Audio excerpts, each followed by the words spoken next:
everybody and welcome back to the channel where even though it is Spooktober, we are doing some speed drawing videos, mostly because I have a lot of videos to make, 31 in a month, and I also have to try and keep up with all sorts of other things and bits and pieces as well. However, this one has a very tenuous link, I suppose you could say, to the Halloween season.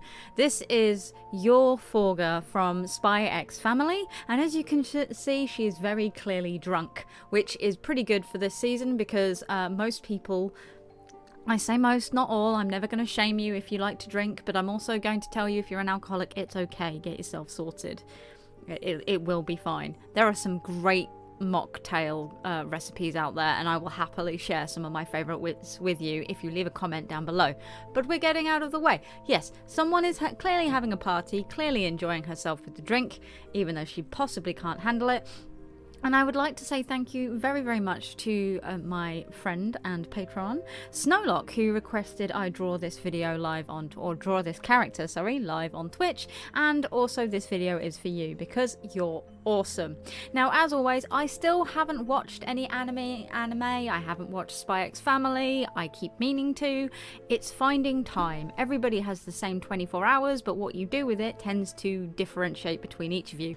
And I do so much stuff. I don't get a lot of time to just sit down and watch TV, and when I do, I'm not gonna lie, it's reruns of Star Wars and Clone Wars at the minute. I am still obsessed with that. My hyperfixation has not died at all. So we are going to dive into this as usual.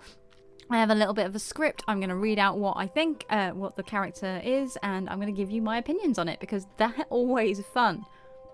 Your Forga, in chapter 53, is quoted as saying, "I don't need to be at peace. I don't care if I have to bloody my hands, even if it means living a life that could end at any moment, even if it means having to leave the Forga family. I think Lloyd would respect that. He would understand.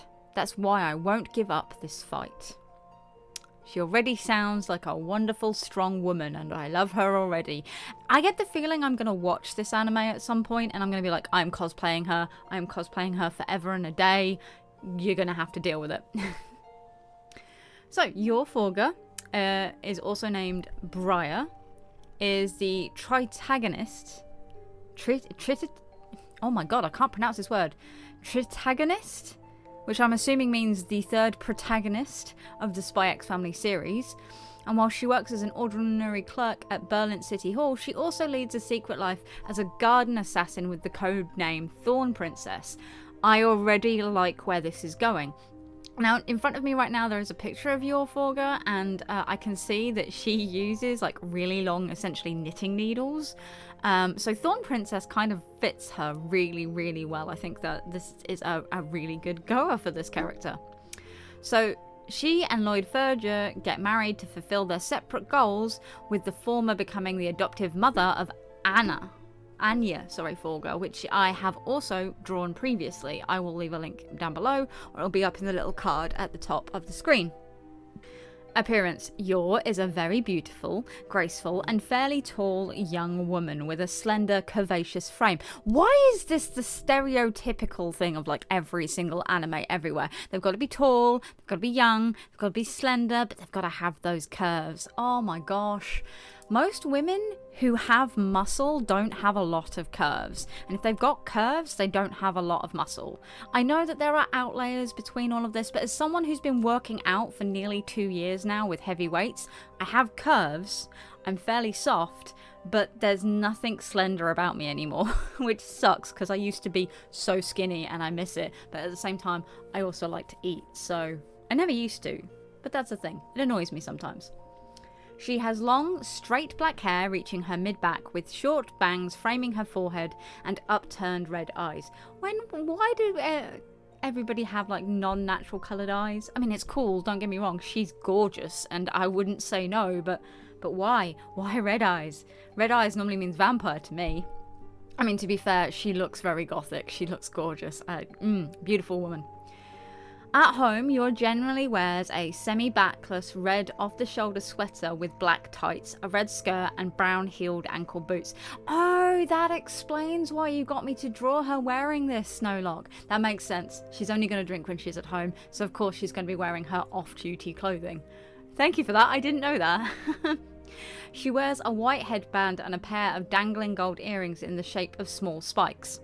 When going outside, she typically wears a long beige coat with black buttons over her clothing. Ada Wong, anybody? Ada Wong, anybody? She splits her hair into 2 parts and crosses it over her head, securing it with a headband and forming 2 thick locks of hair that reach below her chest.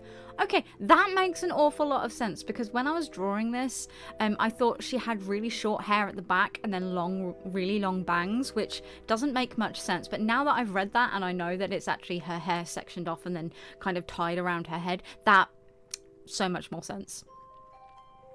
At Berlin City Hall, she wears the standard work uniform consisting of a long-sleeved white shirt with a sleeveless green vest over it, a knee-length green office skirt and black heels. She sounds like a well-put-together, gorgeous woman. Lloyd, oh my gosh, man, you have a beautiful woman as your wife, even if you do end up getting divorced in the future. Gosh, I'm jealous. As an assassin, Yor wears a form-fitting halter-style black dress that shows off her shoulders and cleavage with a rose choker and a red rose pattern on the inside of her skirt.